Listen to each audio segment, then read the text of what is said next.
नमस्कार, मैं कमलेश कबीर आपका एक बार फिर स्वागत करता हूं इस नए एपिसोड में। आज के इस एपिसोड में हम बात करेंगे बिहार की राजनीति की। अगले महीने फरवरी में दिल्ली में विधानसभा चुनाव होने वाले हैं और उसके बाद में अक्टूबर नवंबर के आसपास बिहार में चुनाव। तो इस साल 2 राज्यों में चुनाव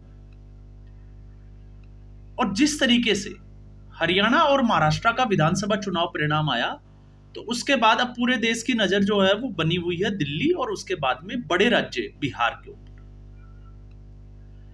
अब बिहार में जब हम बात करते हैं चुनावों की, तो इस बार मुकाबला सीधे तौर से एनडीए और महागठबंधन इन दोनों के बीच नहीं होता हुआ नजर आ रहा है थर्ड फ्रंट के बीच में, क्योंकि एक थर्ड फ्रंट और बीच में आ जाता है। और उसकी बात करना क्यों जरूरी हो जाता है? वो इसलिए जरूरी हो जाता है कि अब एक बड़ा सवाल ये खड़ा हो रहा है, जिस तरीके से आज सुबह प्रशांत किशोर को पुलिस जबरन जो है वो उठा ले गई गांधी मैदान से। वो बीपीएससी जो छात्रों का आंदोलन था दोबारा से एग्जाम कराने के लिए और पेपर लीक को लेकर, उस पर प्रशांत किशोर अपने कुछ लोगों के साथ में एक टीम बनाई उन्होंने। लगभग 43 लोगों के आसपास की टीम थी और उसके साथ वो अनशन पे बैठे हुए थे। अब उनको जो है वो पुलिस ने गिरफ्तार किया, फिर उसके बाद में हॉस्पिटल्स के चक्कर काटे गए और दोपहर तक आते आते उस प्रशांत किशोर को कोर्ट में पेश किया गया। कोर्ट ने 25,000 का बॉन्ड बनने की, जमानती बॉन्ड बनने का जो है वो आदेश जारी किया, कुछ शर्तें लगाई, लेकिन प्रशांत किशोर ने उन शर्तों को मानने से इनकार कर दिया। अब वो सारा मामला जो है वो अभी कोर्ट में चल रहा है। लेकिन अब इस बीच जो है, अगर हम राजनीति के तौर पे देखते हैं, तो प्रशांत किशोर जो है वो एक कंपनी की तरह काम करता था। कौन सा नारा कौन से चुनाव के लिए सटीक रहेगा, किस तरीके से उसका क्रियान्वयन करना है, आपको पता होगा 2014 में क्रेडिट दिया जाता है। वैसे संभावित अगर हम बात करें कि क्या कारण होंगे 2014 में भारतीय जनता पार्टी के जीतने में, तो आप यूपीए 2 के सरकार के घोटालों को नहीं भूल सकते। तो कारण तो बहुत सारे थे, लेकिन एक क्रेडिट जो है वो प्रशांत किशोर को भी दिया जाता था। और उसके बाद प्रशांत किशोर ममता बनर्जी से भी जुड़े, जेडीयू से तो आपको पता ही है वो शामिल ही हो गए थे, और बिहार में अभी उसी नीतीश कुमार के खिलाफ वो धरने पे बैठे हुए थे। तो फिर ऐसी स्थिति में सबसे बड़ी जो गौर करने वाली बात है वो ये है कि आखिर प्रशांत किशोर को क्या जबरदस्ती नेता बनाया जा रहा है? ये सवाल बड़ा जो है वो उठने लगा है। और वो क्यों उठने लगा है? क्योंकि इससे पहले एक जन आंदोलन की बात करते थे प्रशांत किशोर, किसी राजनीतिक पार्टी की बात नहीं करते थे। जन सुराज, एक जनता की आवाज की बात करते थे। लेकिन जन सुराज उन्होंने जो है वो राजनीतिक पार्टी के तौर पे जन सुराज ने अपना जो है वो पार्टी बनाई, और उसके बाद में 4 जो चुनाव हुए बिहार में, उन सीटों के ऊपर प्रशांत किशोर ने चुनाव भी लड़ा और चुनाव में हमने देखा कि अच्छे खासे वोट भी हासिल किए। तो अब ऐसी स्थिति में आखिर प्रशांत किशोर किसके साथ खड़े हैं और किसके खिलाफ खड़े हैं? क्योंकि प्रशांत किशोर अगर जन सुराज पार्टी अपनी चुनावी मैदान में उतरते हैं, तो क्या वो सत्ता पक्ष के खिलाफ खड़े हैं? लेकिन अब तक के आप उनकी चुनावी भाषण या कोई भी रैली देखोगे तो आपको लगेगा कि वो नीतीश कुमार को कटघरे में खड़ा करने के बजाय लालू यादव और उसके परिवार को ज्यादा खड़ा करते हुए नजर आते हैं। तो फिर ये स्थिति बिहार में क्यों? आपने देखा होगा, जब जब प्रशांत किशोर बोलता है वो हमेशा जंगल राज की बात करता है, तो लालू प्रसाद यादव को कटघरे में खड़ा करता है। और जब वो पढ़ाई और भ्रष्टाचार की बात करता है, तो फिर तेजस्वी यादव की पढ़ाई को लेकर तेजस्वी यादव के ऊपर हमलावर हो जाता है। जबकि इसके अगेंस्ट अगर हम देखते हैं तो वो नीतीश कुमार के खिलाफ जो है वो सीधे तौर से अटैक नहीं करता। तो फिर हम इसको क्या समझे? क्या हम ये समझे कि एनडीए के जो घटक है, चाहे वो जेडीयू हो चाहे बीजेपी हो, क्या वो खुद ये चाहते हैं कि प्रशांत किशोर जो है वो थर्ड फ्रंट के रूप में उभर कर बड़े नेता बने? तो ऐसी संभावनाओं को हम नजरअंदाज नहीं कर सकते। क्यों नहीं कर सकते? क्योंकि पिछले 2 लोकसभा चुनाव और 2 विधानसभा चुनाव को अगर हम उठा के देखें, तो आपने देखा लोकसभा चुनाव में बिहार की जनता जो है वो सीधे तौर से एनडीए को, प्रधानमंत्री नरेंद्र मोदी को जो है वो पूर्ण बहुमत के साथ जिताती है। अच्छी खासी वोटिंग होती है, अच्छी खासी सीटें जो है वो एनडीए जीत जाती है। लेकिन वही जनता जब विधानसभा चुनाव में जाती है तो प्रमुखतया से जो बड़ी सिंगल लार्जेस्ट पार्टी होती है वो है आरजेडी, लालू प्रसाद यादव की। उसके बाद में या तो जेडीयू ही होती है या फिर भारतीय जनता पार्टी, और थर्ड नंबर पे फिर जेडीयू का नंबर आता है। तो ऐसी स्थिति में एनडीए के सामने अगर हम बात करें भारतीय जनता पार्टी, तो भारतीय जनता पार्टी बड़ी मजबूती के साथ अपना बूथ मैनेजमेंट करती है, चुनाव लड़ती है। और जहां हम नीतीश कुमार की बात करते हैं तो नीतीश कुमार को विकास पुरुष की एक जो छवि जो बनी हुई थी, पलटू राम को एक बार हम साइड कर देते हैं, तो नीतीश कुमार के ऊपर सीधे तौर पे व्यक्तिगत रूप से पलटू राम की छवि के अलावा अगर आप देखोगे तो सीधे तौर से भ्रष्टाचार के आरोप नहीं लगते, जो कि लालू प्रसाद यादव की फैमिली के ऊपर लगते हैं। तो क्या फिर ये माना जाए कि एनडीए का जो परंपरागत जो अपना वोट बैंक है वो बड़ा मजबूत है?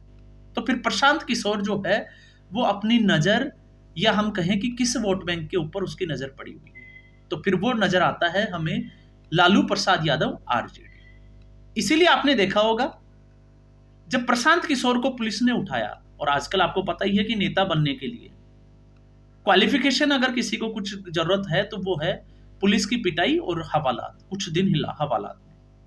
अगर ये दो चीजें हो जाती है तो आप बड़े जल्दी जो है वो नेता बन जाते हैं।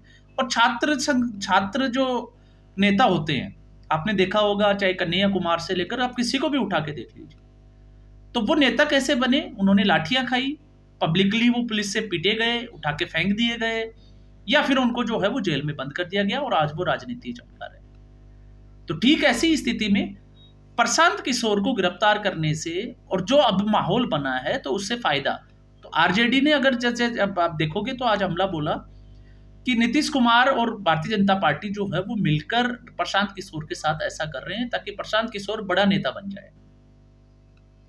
जबकि नीतीश कुमार की पार्टी जो है वो ये बोल रही है कि वहां पे माहौल जो है वो अराजकता का हो गया था, प्रशांत किशोर अराजकता फैला रहे थे। तो बात यहां से यही समझनी है हमें कि अगर थर्ड फ्रंट या प्रशांत किशोर इस तरीके से अगर मजबूत होते हैं तो किसका नुकसान है और किसका फायदा है। तो ऐसी स्थिति में तो जब हम चुनावी तौर तरीकों पे अगर नजर डालते हैं, पिछले दो चुनावों को हम कंपेयर करते हैं, तुलना करते हैं, तो फिर साफ तौर से नजर आता है कि प्रशांत किशोर अगर मजबूत होते हैं तो आरजेडी का वोट बैंक शिफ्ट होगा और आरजेडी जो है वो कमजोर होगी।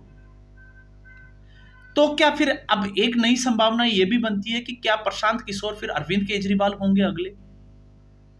तो ये अभी जो है वो अनुमान लगाना थोड़ा मुश्किल है, क्योंकि दिल्ली की परिस्थितियां, अरविंद केजरीवाल की परिस्थितियां अलग है, और बिहार की परिस्थितियां अगर हम देखें प्रशांत किशोर की तो वो परिस्थितियां थोड़ी अलग है। प्रशांत किशोर पहला विधानसभा चुनाव लड़ने जा रहे हैं, और इस साल जब वो पहला विधानसभा चुनाव लड़ेंगे उसके बाद में प्रशांत किशोर की पार्टी को कितनी सीटें मिलती है, उन सीटों के बाद में प्रशांत किशोर की राजनीति किस तरीके से होगी बिहार में, वो स्थापित होंगे या भी नहीं होंगे, ये दोनों जो है वो अलग अलग बातें हो जाती है। तो उसके लिए हमें जो है वो बिहार के विधानसभा चुनावों के ऊपर नजर बनाए रखनी है। उसके परिणाम के बाद में हम बात कर पाएंगे कि क्या होने जा रहा है। लेकिन फिलहाल की स्थिति में जो नजर आ रहा है वो अब तक यही नजर आ रहा है, जिस तरीके से प्रशांत किशोर नीतीश कुमार के सामने खामोश नजर आते हैं, सीधा हमला करने से बच रहे हैं, और सीधे तौर से आरजेडी पे नीतीश तेजस्वी यादव हो, क्योंकि आरजेडी में लालू प्रसाद यादव की उम्र भी हो चुकी है, सीधे तौर पे उनके पर भ्रष्टाचार के आरोप भी है, और अब जो है वो जहां आरजेडी तेजस्वी यादव को मुख्यमंत्री के रूप में देखती है तो उसमें रोड़ा बनने का काम जो है वो प्रशांत किशोर कर रहे हैं। इसलिए ये इस तरीके की स्थिति अभी जो है वो बिहार में बनी हुई है, और बिहार ज्यादा समय जो है वो बचा नहीं है नीतीश कुमार के लिए। तो नीतीश कुमार तो यही चाहेंगे कि फिलहाल ये उनका जो है वो आखिरी चुनाव होने वाला है, और अभी एनडीए की जो बैठक हुई थी, क्योंकि जब से लोकसभा चुनाव के जो परिणाम आए हैं, क्योंकि उससे पहले इंडिया गठबंधन का जो ब्लॉक बना, इंडी ब्लॉक, उसके पूरे कर्ता धर्ता पूरा क्रेडिट जो है वो नीतीश कुमार को जाता है सभी को इकट्ठा करने का। लेकिन ना तो नीतीश कुमार को कन्वीनर बनाया गया, ना प्रधानमंत्री के चेहरे के रूप में, या ना कोई जो है वो उसका अध्यक्ष बनाया गया, नजरअंदाज किया गया। इंडी गठबंधन जो है वो टूटा, सबसे पहले नीतीश कुमार उससे बाहर निकले, और उसके बाद में नीतीश कुमार एनडीए के साथ चले गए, भारतीय जनता पार्टी के, और भारतीय जनता पार्टी के साथ चलने जाने के बाद में जिस तरीके से चुनाव परिणाम आया, और हर बार चाहे वो दरभंगा हो, नालंदा हो या संसद का सेंट्रल हॉल हो, नीतीश कुमार ने जिस तरीके से प्रधानमंत्री नरेंद्र मोदी के पैर छूने की कोशिश की, तो लगातार वो ये मैसेज देते आए हैं कि अब वो पाला नहीं बदलेंगे, क्योंकि वो इस तरीके की अब जाते जाते जो है वो अपने राजनीतिक कैरियर पर इस तरीके का दाग वो नहीं लगाना चाहिए। लेकिन फिर भी मीडिया का एक तबका जो है वो चंद्रबाबू नायडू और नीतीश कुमार की तरफ देख रहा है, और वो इसलिए देख रहा है कि अगर नीतीश कुमार के पैर डगमगाएं तो वो नरेंद्र मोदी को कटघरे में खड़ा कर सकते हैं और ये कह सकते हैं कि ये बैसाखी की सरकार है, जो कि अभी तक नजर नहीं आ रहा। आपने देखा पिछले 8 दिन का भी ये घटनाक्रम, 8-10 दिन तक जो है वो लगातार नीतीश कुमार को पाला बदलने को लेकर जो है वो खबरें सर्कुलेट कर रही थी, डिबेट्स हो रही थी, और लगातार जो है वो दावे किए जा रहे थे। और बाद में नीतीश कुमार को सामने आना पड़ा और साफ तौर से उन्होंने कहा कि अभी जो है वो ऐसा कुछ होने वाला है नहीं। तो संभावनाएं सीधे तौर से जो है वो समझ में आ रही।